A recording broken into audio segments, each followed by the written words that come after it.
দেওয়ার সাথে সাথে গরম জল। নমস্কার বন্ধুরা, আজকের আমাদের বাড়ি দেশি স্টাইলই রান্না হবে ব্রয়লার মুরগি। তো আমি মুরগিটা ঘর থেকে বার করছি, আপনারা দেখতে থাকুন। এটা হলো আমাদের ছোট্ট একটা মুরগি ঘর। এর মধ্যে রয়েছে ব্রয়লারের মুরগি আছে, পোষা দোতলা আছে ঘরটা, আবার তারপর দোতলা সিস্টেম। গ্রামের দিকে এরকম থাকে বেসিক্যালি। দেখো উপরটায় বসে আছে, দেখো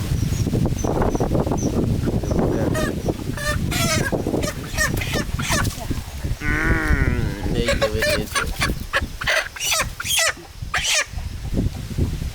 তো মুরগিটা আমি ধরেছি, জল গরম করা আছে ওখানে। এটা এখন মেরে দেবে, আমি তো আর মারতে পারবো না, ছেলে মারবে। এটা আজকে রোস্ট হবে, বলো দেশি স্টাইলে, মানে আমাদের সুন্দরবন স্টাইলে আজকে ব্রয়লার মুরগির মাংস রোস্ট, তাই কি না? সঙ্গে থাকুন, দেখতে থাকুন আমরা কিভাবে কি করি, সব কিছু দেখাচ্ছি আপনাদেরকে। আজকে তোর খেলা শেষ বন্ধুরা। এটাকে কিন্তু মেরে ফেলেছি অলরেডি, দেখুন। তো এটাকে মেরে দিয়েছি, দেওয়ার পরে এবার এটাকে গরম জল করি। অ্যাকচুয়ালি আমাদের সুন্দরবনের দেশি স্টাইলে যেভাবে বানানো হয়, কলকাতাও এভাবে বানায় বা অন্য জায়গার মানুষেরা খায়। এটাকে কি করে, মানে মেশিনের মধ্যে দিয়ে আর এর লোমটাকে ছাড়িয়ে নেয়।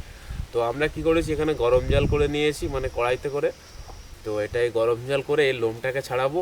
আর এই যে চামড়াটা আছে, এটার গায়ে তেল, একটা তেল তেল ভাব থাকে, মানে তেল থাকে, ওটা কিন্তু খেতে বেশ ভালোই লাগে। মানে আমাদের তো ভালো লাগে, জানি না কার কেমন লাগে, এই জন্য আমরা ছাল ফেলে দিয়ে খাই না। তো এটাকে দেখুন, প্রথমে এই পাগুলো দিচ্ছি। এই পাগুলো প্রথমে দিলাম জলের, এই পাগুলো নিয়ে নেবো।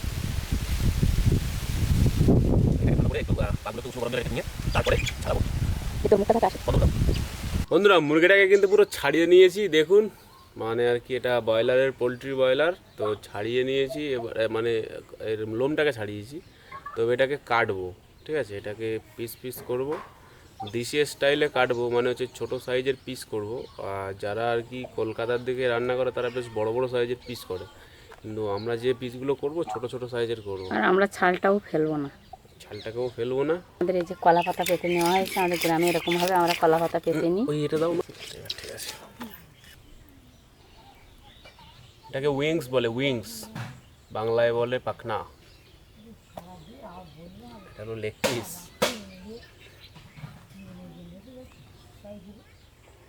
এই যে এটা পুরো ফুল বডি আছে, এখানে দুটো উইংস আছে, দুটো লেগ পিস আছে। তবে এটা এইভাবে রান্না হবে না, ছোটো ছোটো করে কেটে তারপর রান্না হবে। বন্ধুরা দেখুন কাটছি, কিন্তু এই যে এটা পুরো সম্পূর্ণ সলিড মাংস, কিন্তু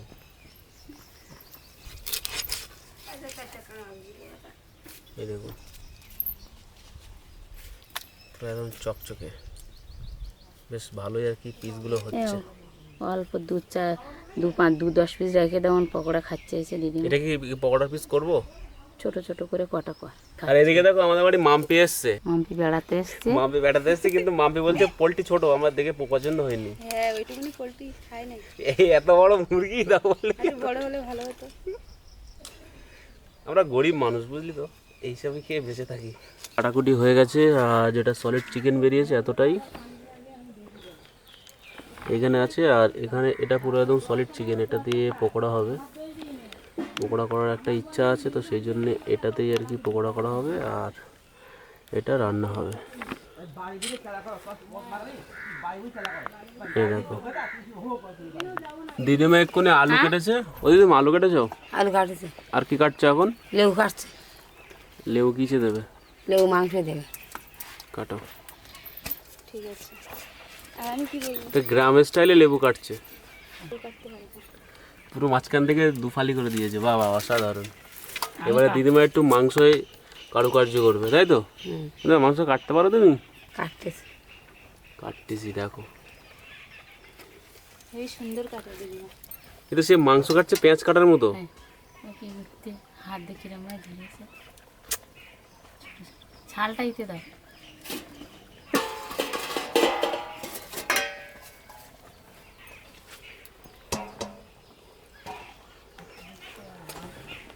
করে কাটছো,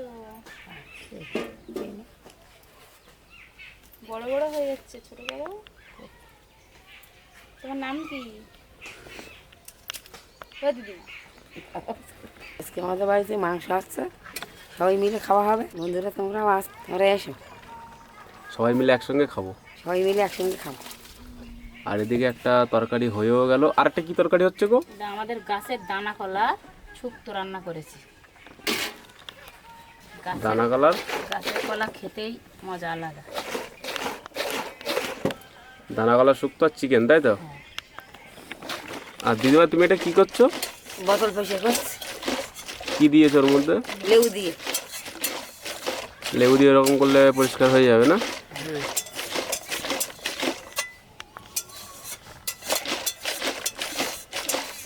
গ্রামীণ স্টাইলে বোতল পরিষ্কার করা। এটা বোতলের মধ্যে সব এই শ্যাবলা মতো জমে গেছে। অনেকদিন জল পড়ে থাকলে যা হয়। আলুটা ভাজা চলতে, আলুটা আমি কড়াই দিয়ে দিয়েছি। তো আলুটা একটু সেদ্ধ হওয়ার জন্য আমি ওটাকে চাপা দিচ্ছি নুন দিয়ে। আর এটা সব কিছু দিয়েছি মশলাপাতি, Marinate? ম্যারিনেট করে দিচ্ছি। ম্যারিনেট করে নেওয়া হচ্ছে এটাকে। হাত দিলে লঙ্কায় হাত জ্বালা করবে বলে আমি এইভাবে করি।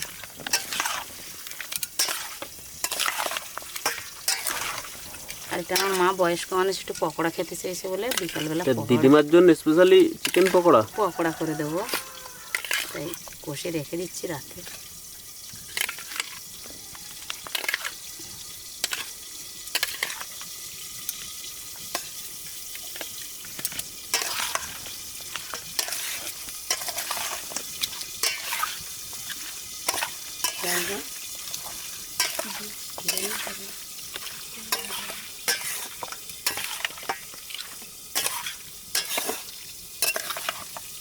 কাঁচা লঙ্কা দিয়েছি। পকোড়ার চিকেনটা একটু কষাই করা হলো।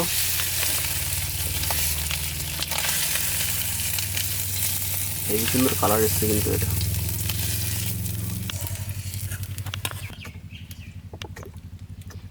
বোতলের মধ্যে চলে এসে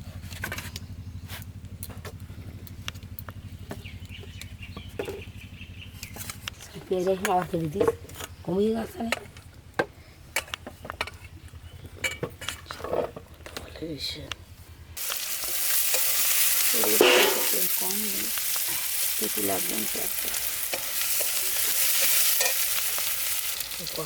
বেলা দিকে যাও, মাংস দিয়ে দিচ্ছি। আমার পেঁয়াজ রসুন হয়ে গেছে, দিয়ে দিলাম।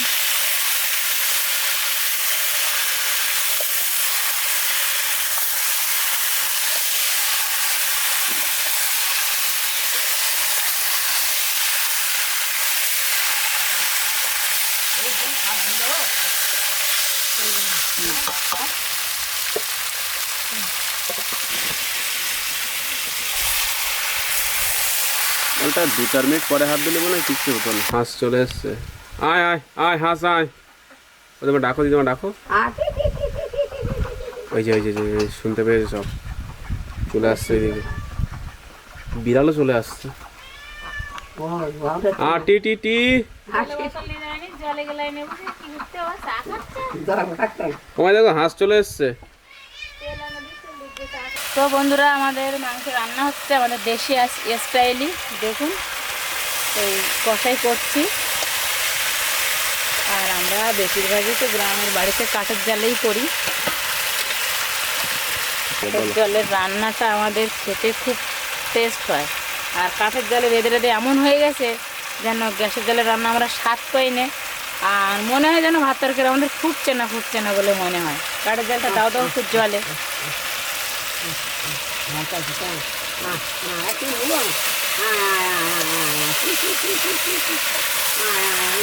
এই যে দিদিমা ডাকতে আর সব চলে আসছে।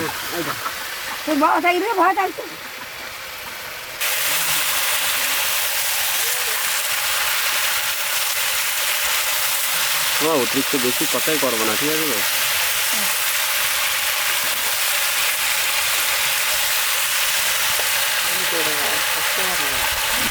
আলু দিয়ে দিলাম, কেননা আলুটা সেদ্ধ হওয়ার দরকার আছে।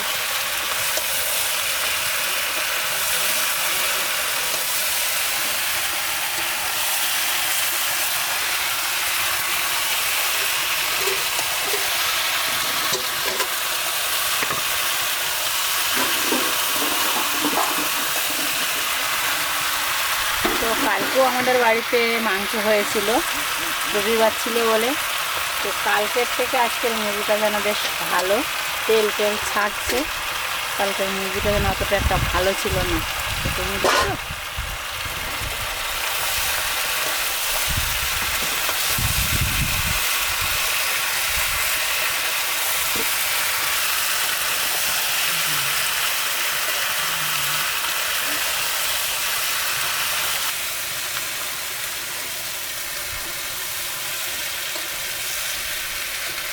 মাংস আর বলে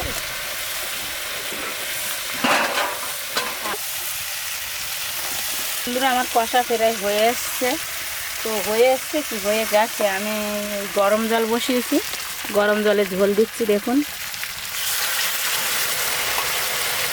এটা আমাদের গ্রামের স্টাইলি রান্না। তো জোড়া উনুন কেন নষ্ট হবে, এভাবে গরম জল দিয়েই রান্না করি। এটাতে খুব তাড়াতাড়ি ফুটে যায়। ফুটে যায়, সঙ্গে সঙ্গে ফুটে ওঠে। দেওয়ার সাথে সাথে গরম জলটা দিলে আর ঠান্ডা হয়ে যায় না, যেমন গরম গরমই থাকে। ব্যাস, দেওয়ার সঙ্গে সঙ্গে ফুটি।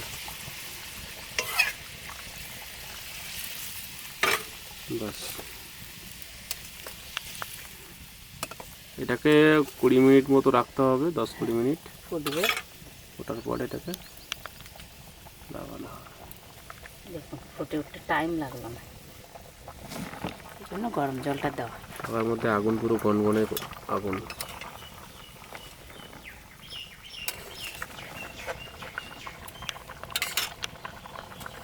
একটু দিতে হবে, একটু সেদ্ধ হবে। গনগনিয়ে আগুন আর গনগন করে ফুটছে। আর রান্না করে হয়েও এসছে, শেষের পথে। মশলাটা দেবো এখন। এবার দেবো গরম মশলা আর দেবো চিকেন কারি মশলা, দিলেই তারপরে খাওয়া দাওয়ার চলবে, খাওয়াটা দেখানো হবে। জাস্ট সোনুকে আগে টেস্ট করতে দেবো, ও টেস্ট করে বলবে কেমন হয়েছে। পুরো কমপ্লিট না হলে দিতে পারছি না, কমপ্লিট করি তারপরে দেখছি। আর দিদিমা সন্ধ্যা বন্ধ বসে আছে। দিদিমা কি খেতে ভালোবাসে গো মা? মা কষা খেতে আর পকোড়া খেতে খুব ভালোবাসে। ওটাই ওনার ফেভারিট। মাংস করলেই বলবে কি আমার কষা তুলে রাখ আর আমার পকোড়া করে দে। মানে হচ্ছে পকোড়া না হলে হচ্ছে কষা। কি খাবে, পকোড়া না কষা? পকোড়া। আর কষা? কষা খাবো না, এক পিস তো খেয়েছো তো আজকে। এক পিস খাইছি আর পকোড়া কখন খাবে? রাত্রি। পকোড়ার জন্য রাত্রেবেলা সব সরঞ্জাম রেডি হবে। রাত্রি পকোড়া খাবো। আমি আগে দিচ্ছি গরম মশলা।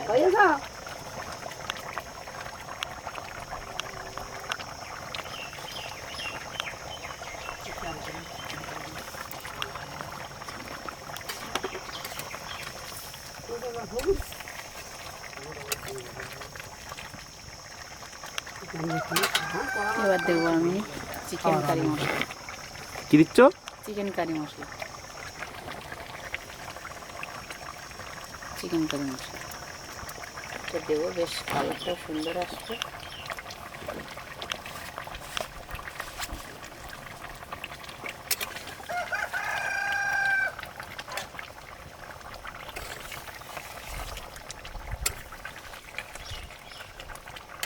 আমি এটাকে 5 মিনিট মতো ঢেকে দেবো।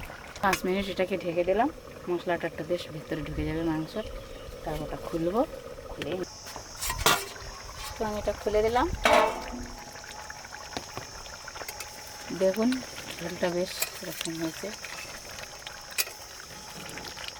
গ্রেভিটা পাতলা। হ্যাঁ, শোনো এরকম নামিয়ে দেবো তো। পাতলা গ্রেভি বানিয়েছো? হ্যাঁ, পাতলা গ্রেভি বানিয়েছি। তুই পাতলা গ্রেভিটা খেতে বেশি ভালোবাসিস, তাই জন্য পাতলা গ্রেভি বানিয়েছি। ঠিক আছে।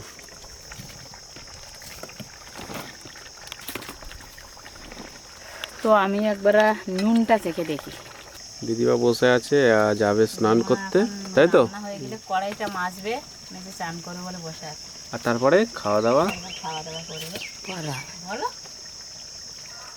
খাওয়া দাওয়া পরে কটা মাছবো, মাঝে স্নান করবো, করে খাওয়া দাওয়া হবে। হ্যাঁ, নাও লাগাও। তোর বলে দেওয়া লাগে সব। তাই তো